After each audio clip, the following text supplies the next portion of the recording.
Think all Real Housewives are rich? Wrong. We're talking $100 million mansions versus Target shoplifting, Grammy-winning empires versus bankruptcy court, federal prison versus tequila brands. Some of these women are building generational wealth, while others are one Bravo paycheck away from eviction. I'm breaking down the richest versus the poorest housewife from all Bravo franchises. Atlanta. Welcome to Atlanta, where one housewife owns restaurants and sex toy empires, and the other is literally selling her wigs on Instagram to keep the lights on. Kandi Burruss walked into Real Housewives of Atlanta with a Grammy already in her pocket. Not for showing up, not for looking pretty, an actual Grammy for writing TLC's No Scrubs. While Kim Zolciak walked in with, well, a mystery man paying her bills who she called Big Poppa and refused to show on camera. Already we're seeing the wealth gap, and honey, it's about to get wider. Kandi's sitting on a $35 million empire.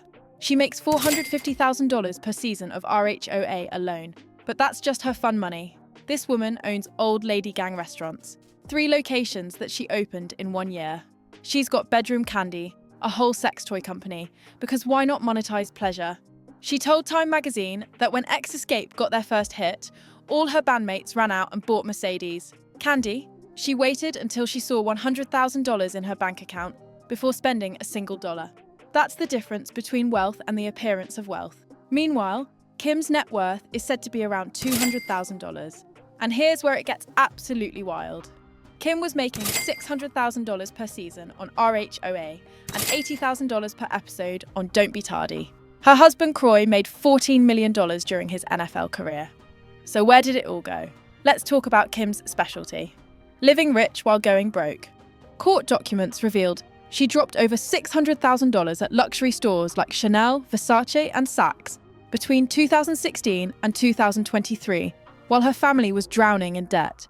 She spent $162,000 on Bitcoin in 2021 and $66,000 playing the lottery in 2022. Her estranged husband, Croy, claimed she had a gambling addiction so severe that casinos were giving her free penthouse suites and limo rides. Perks reserved for people who gamble, serious money. Kim literally admitted on TV she's that known in Las Vegas. That's not a flex when you're about to lose your house, babe. Speaking of houses, that $4.5 million mansion in Alpharetta foreclosed. They sold it for $2.75 million after it sat on the market for a year and a half. That's a $3 million loss from their original asking price. And the whole time, Kim's out here creating Instagram accounts to sell her used Louis Vuitton luggage for $12,500 and wigs for over $2,000. Fans dragged her for having fake money. And honestly, receipts don't lie. And if you're enjoying this financial chaos, go ahead and smash that subscribe button because we're just getting started with these franchises, and trust me, it gets messier. But back to Kim's desperate attempt to maintain the illusion. Her daughter Ariana dropped a bomb in 2025, claiming her parents took all the money she made from Don't Be Tardy and her brand deals when she was a teenager. Unfortunately, my parents took my money. There was no transparency. Ariana said on camera, "I found out it was gone 2 years ago." Kim's out here funding her gambling habit and Chanel shopping sprees with her own daughter's earnings. That's not housewife behaviour, that's a Lifetime movie villain. Beverly Hills. Kyle Richards walks into Real Housewives of Beverly Hills with a $100 million net worth. Her sister Kim, $400,000. Kyle has 250 times more money than her sister. This isn't just a wealth gap. This is the Grand Canyon with designer handbags. Kyle's fortune comes from her marriage to Mauricio Umansky, who personally sells over $150 million in real estate every single year and has moved $5 billion worth of properties in his career as CEO of the agency. Meanwhile, Kyle makes $270,000 per season on RHOBH, owns multiple mansions. She and Mauricio sold their Bel Air home for $6.5 million in 2022, bought a place in Encino for $8.2 million, and dropped $13.6 million on an Aspen property. She's got a clothing line, wrote a memoir, and literally grew up as a child actor alongside Jamie Lee Curtis in the original Halloween.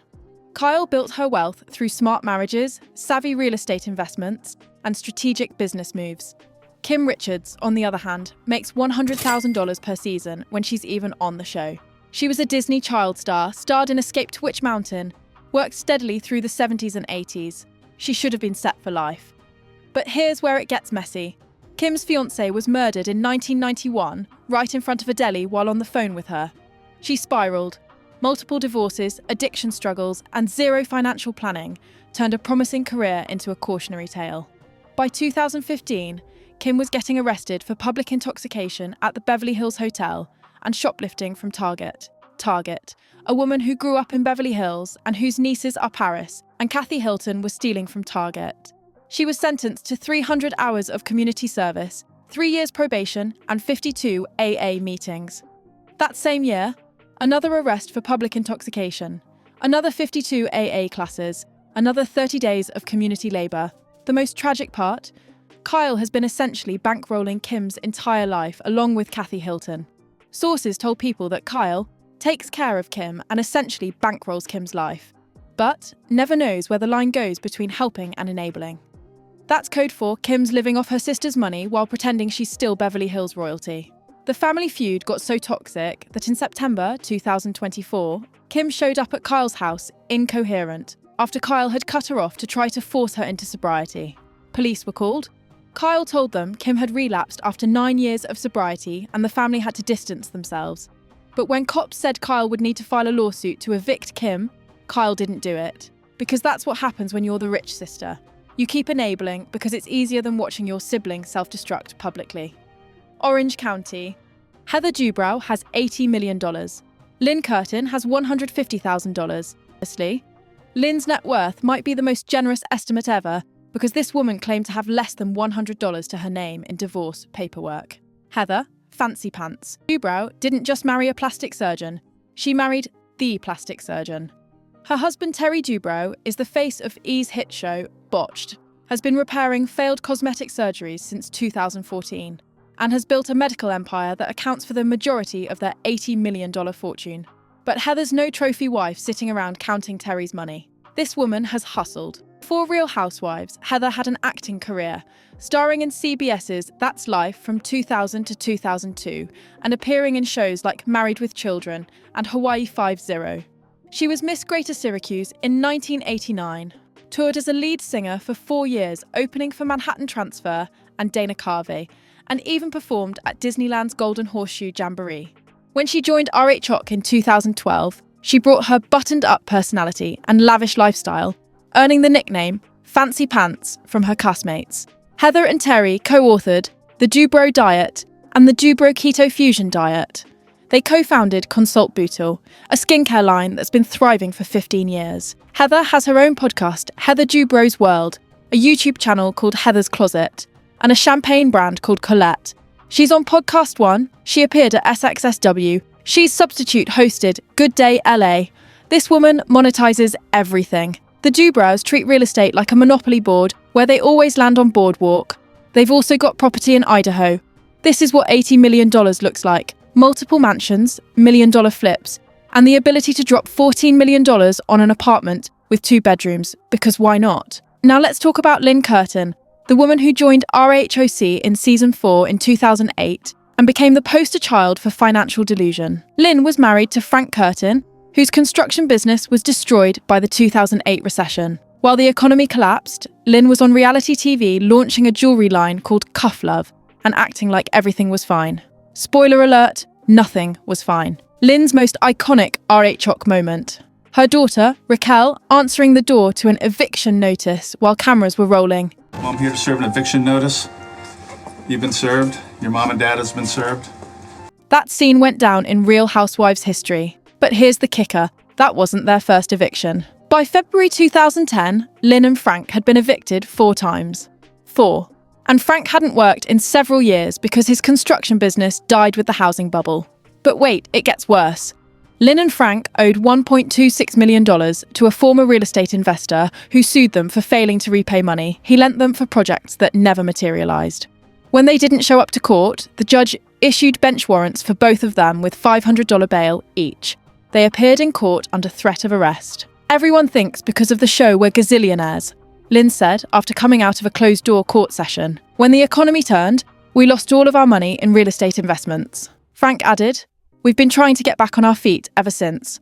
Trying to get back on their feet by appearing on a reality show about wealthy Orange County housewives while owing over $1 million and getting evicted every few months. In January 2010, Lynn and Frank contemplated filing for bankruptcy. They faced over $30,000 in unpaid back taxes. Lynn's jewellery business, the one she launched on RHOBH, was making $3,000 annually. $3,000. That's not a business, that's a hobby that loses money. In 2013, Lynn filed for divorce from Frank after 22 years of marriage. In the divorce paperwork, she claimed to have less than $100 to her name. Lynn joined RHOC knowing she was in financial freefall. Her husband hadn't worked in years. They owed over $1 million.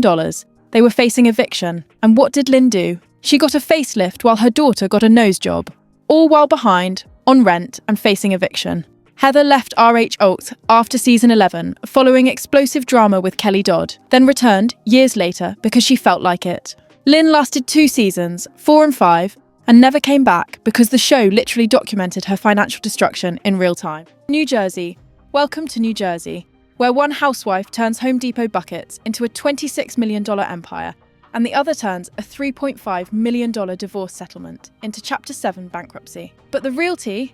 These two hate each other so much that their feud ended with physical assault, burnt designer purses, and a ponytail ripped from behind. Margaret, powerhouse in pigtails. Joseph's didn't marry into money. She made it. In 1999, she started the Macbeth collection by decoupaging buckets from Home Depot and turned that into a business valued at $26 million by 2012. She was named one of Country Living's Entrepreneurs of the Year in 2007.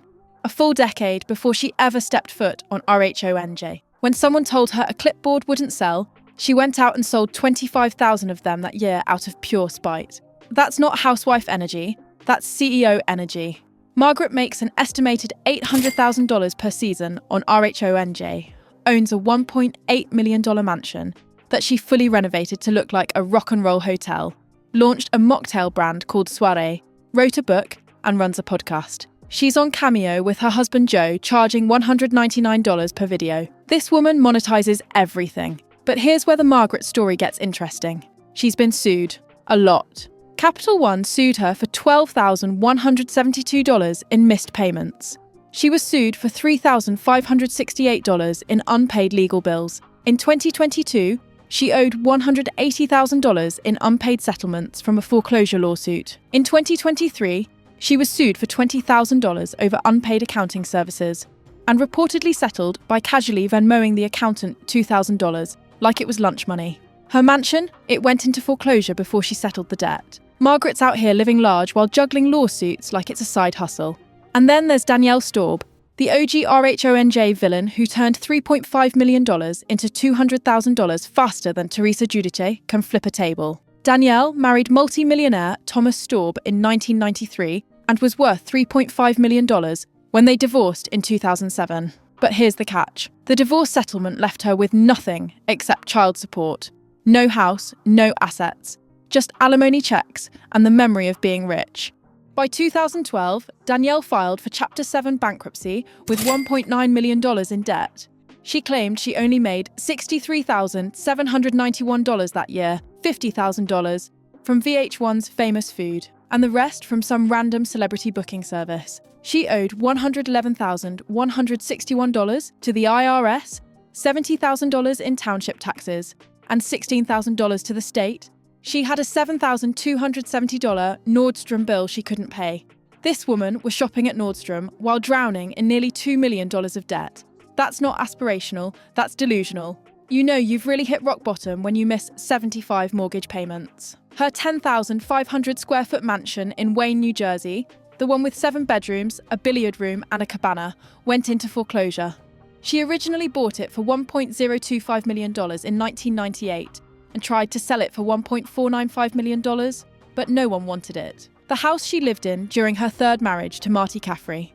She was forcibly evicted in 2020 after blocking showings for over a year, while Marty tried to sell the $2.195 million property. The court had to order her to surrender and return possession because she wouldn't leave. In 2021, Danielle was sued for $6,400 in back rent. She hadn't paid August or September rent on her 2-bedroom luxury condo with Hudson River views. The landlord tried to set up a payment plan, and Danielle allegedly suggested, if they have hard feelings about it, maybe they should reconsider. Girl, that's not how rent works. Meanwhile, she's posting Instagram photos wearing Burberry and Chanel, promoting cosmetic surgery procedures, flaunting a lifestyle she literally cannot afford. The condo she's been squatting in since December 2020, she's still not paying rent. Now let's get to the absolute chaos that is Margaret versus Danielle.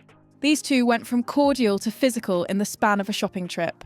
At a high-end boutique event, after half an hour of arguing, Margaret poured water over Danielle's head. Danielle's response: she dumped the contents of Margaret's designer purse into a lit 640 Fornasetti candle. But it didn't stop there. 12 minutes later, 12 minutes, Danielle grabbed Margaret's ponytail extension from behind and yanked it so hard Margaret claimed she could have been paralysed. But wait, it gets messier. Margaret and her husband Joe pushed Danielle's third husband, Marty Caffrey, into a pool at Jennifer Aydin's anniversary party after Marty body-shamed Margaret, saying she had no teats and no body compared to Danielle. The iconic line, "Your husband's in the pool," will live rent-free in Bravo history forever. Danielle's marriage to Marty lasted 8 weeks. 8 weeks. And Margaret got blamed for the divorce somehow. New York. Bethenny Frankel didn't just stumble into wealth. She built it with her bare hands and a low-calorie margarita. This woman made $7,250 for the entire first season of RHONY and was the only cast member smart enough to put in her contract that she owned anything she created. That one clause made her tens of millions of dollars when she sold Skinny Girl cocktails to Beam Global for a minimum of $39 million, potentially up to $64 million with incentives. The girl who started as Paris Hilton's nanny turned a margarita recipe into generational wealth. But Bethenny didn't stop there. She invested early in Cameo and demanded equity instead of just joining as a celebrity. When the app hit a $1 billion valuation during COVID, she cashed out with a 7-figure payday. She's flipped real estate like it's a full-time job, buying homes, renovating them, and selling for millions in profit. She paid $4.995 million for a Tribeca loft, spent $500,000 on renovations, and sold it one day after listing for the full $6.95 million asking price. She's bought and sold properties in the Hamptons, Connecticut, Boston, Miami. This woman treats real estate like Monopoly, and she's winning. Bethenny also wrote multiple books, hosted a talk show, appeared on Shark Tank, launched a successful podcast, created a mocktail line, and built the Skinny Girl brand into everything from shapewear to lunch meat. She's not a housewife, she's a conglomerate. Meanwhile, Jules Weinstein joined RHONY in Season 8 with an estimated $1.6 million net worth that came primarily from marrying rich. Her husband, Michael Weinstein, founded Private Capital Group, a private equity firm worth over $648 million. Jules worked as an event planner and assistant buyer in fashion, before becoming a stay-at-home mom who founded Modern Alchemy, a Japanese detox drink company that never really took off. Here's where Jules's life imploded on national television. She joined RHONY in 2016, and during filming, she found out her husband was cheating. The divorce she announced mid-season left her with practically nothing except child support. Michael was initially ordered to pay $10,000 per month, but by 2017, he failed to pay $135,000 in required child support, rent, and expenses, which landed him in jail. The businessman, who was once worth $25 million, claimed Jules's lavish lifestyle bankrupted him. The couple didn't just fail to pay child support, they failed to pay taxes on a Hamptons home they didn't even own but had renovated. That's not just broke, that's creatively, financially irresponsible. After the divorce finalised in October 2020, Jules moved to Boca Raton to live with her parents. A woman who once lived in luxury was back in her childhood bedroom at 39 years old. This is what financial desperation looks like when cameras stop rolling. Jules left RHONY after one season, claiming she wanted to focus on her kids. But really, her life was falling apart. No second season means no second paycheck, and she needed that money. Years later, Jules admitted she has FOMO watching the show and wishes she'd gotten a second season so people could really get to know her. Translation, she needed that Bravo check. Potomac. Welcome to Potomac, where one housewife calls herself the Grande Dame and her husband the Black Bill Gates. And the other has 4 degrees, but can't seem to translate education into the kind of wealth that impresses anyone. Karen Huger didn't find a millionaire under a rock, she built one. When she met Ray Huger in 1996 at a formal event, he wasn't the $40 million tech mogul he is today. Karen's been very clear about this. You have to build a millionaire, help him become a millionaire, help yourself become a millionaire. Ray Huger spent 25 years at IBM as an area staff director and regional manager before founding his own technology consulting firm in 1991. His company became a leading player in the tech world, reaching over $60 million in annual sales. Karen's personal net worth is estimated at $10 million, but let's be real, her husband's $40 million fortune means she's living a $50 million lifestyle. And she's not just sitting around spending Ray's money. Karen launched La Dame Fragrance, which was sold at Bloomingdale's and on the Home Shopping Network. She's appeared on HSN to promote her perfumes, expanded the brand to include candles and oils. This woman turned her grande dame persona into a brand. Karen's been an original cast member on RHOBH since 2016, collecting a Bravo paycheck for 9 seasons while building her perfume empire and living in luxury. But then there's the mess. Karen was recently found guilty of DUI and is rumoured to have quit RHOBH, skipping the reunion to go to rehab. Even the Grand Dame isn't immune to scandal, but at least she can afford the best rehab money can buy. Now let's talk about Wendy Osefo, the PhD who couldn't stop mentioning her 4 degrees but apparently forgot basic ethics. Wendy joined RHOBH in season 5 with an impressive resume, bachelor's degree, 3 master's degrees, and a PhD in public affairs from Rutgers. She's been a political analyst for CNN, BBC, ABC, and Fox News. She's a professor. She's CEO of RHONY Home Essentials, a home decor line. She's CEO of 1954 Equity, a non-profit. Her husband, Eddie, is a lawyer. But here's the thing about being overeducated and underwealthy. All those degrees didn't translate into the kind of money that makes you untouchable on a Housewives franchise. Wendy's net worth is $1.5 million, which sounds impressive until you realise she's on a show with women worth $10 million, $40 million, and higher. Her income comes from RHOP appearances, political commentary gigs, her home decor business, brand deals on social media, and her non-profit work.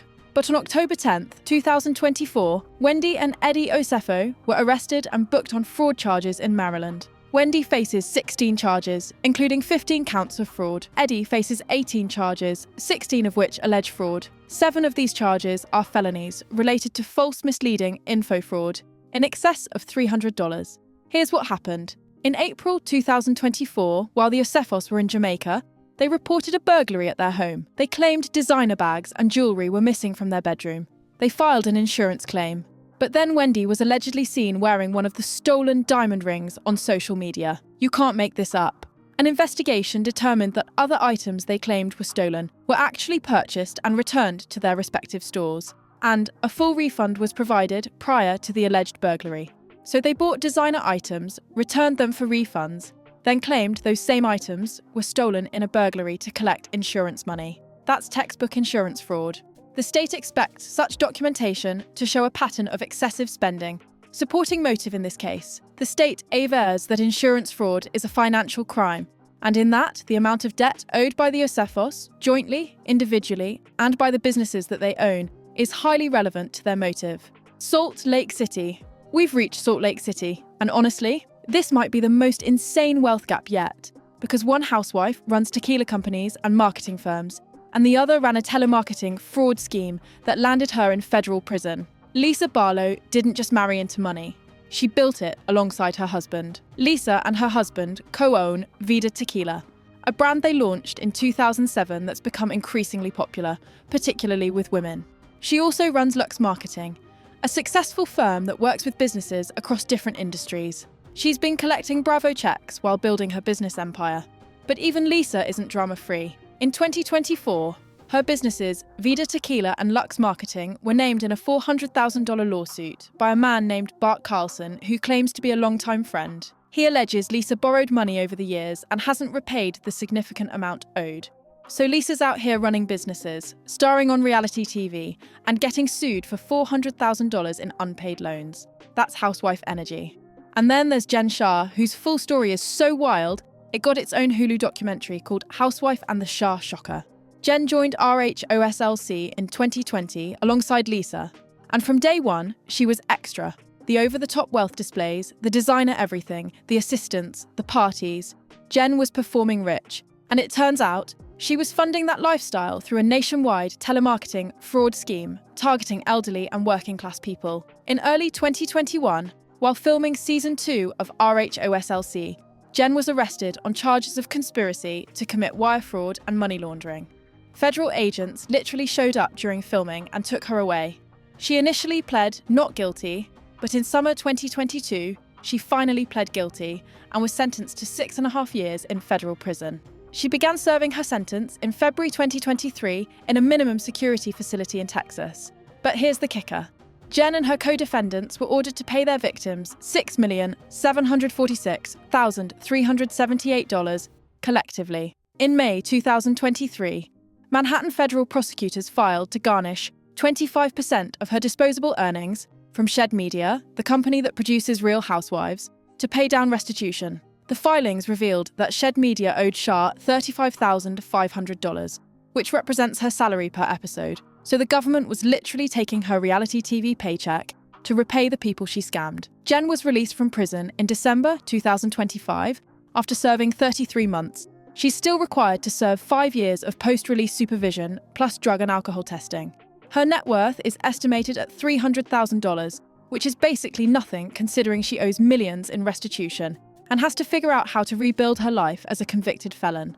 Miami. Welcome to Miami, where one housewife built a beauty empire worth $85 million and married a legendary criminal defense attorney.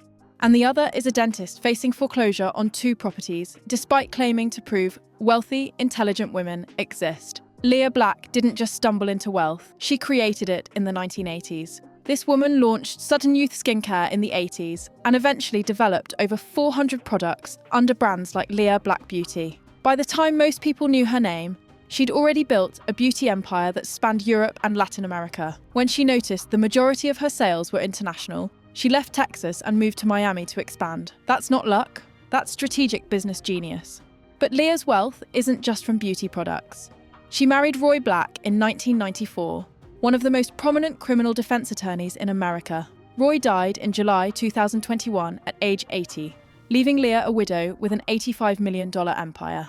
Leah joined RHOBH as an original cast member in 2011 and appeared for 3 seasons. Now let's talk about Karen Sierra, the dentist who thought joining RHOBH would prove wealthy, intelligent women exist who aren't Botox-ed backstabbers. Karen is a cosmetic dentist in Coral Gables with a high-end practice that offers chair massages, personal iPods, headphones, and flat screens so patients can watch movies during dental work. On paper, she sounds successful. She's a spokesperson for Colgate. She's a model, actress, singer, and dentist. She's not even married, which means she built her $400,000 net worth herself. No rich husband required. But here's where Karen's story falls apart. In March 2013, it was reported that Florida Community Bank was in the process of foreclosing on 2 properties Karen owned with a combined value of $870,000. 2 properties, both facing foreclosure at the same time, while she's on a reality show called The Real Housewives of Miami, trying to represent wealthy, intelligent women. The optics are brutal. Karen joined RHOBH in season 2 after Bravo completely retooled the show following abysmal first season ratings. She was brought in as part of the recast to save the franchise. And while she's on TV claiming to represent successful, intelligent women, her bank is literally foreclosing on her properties.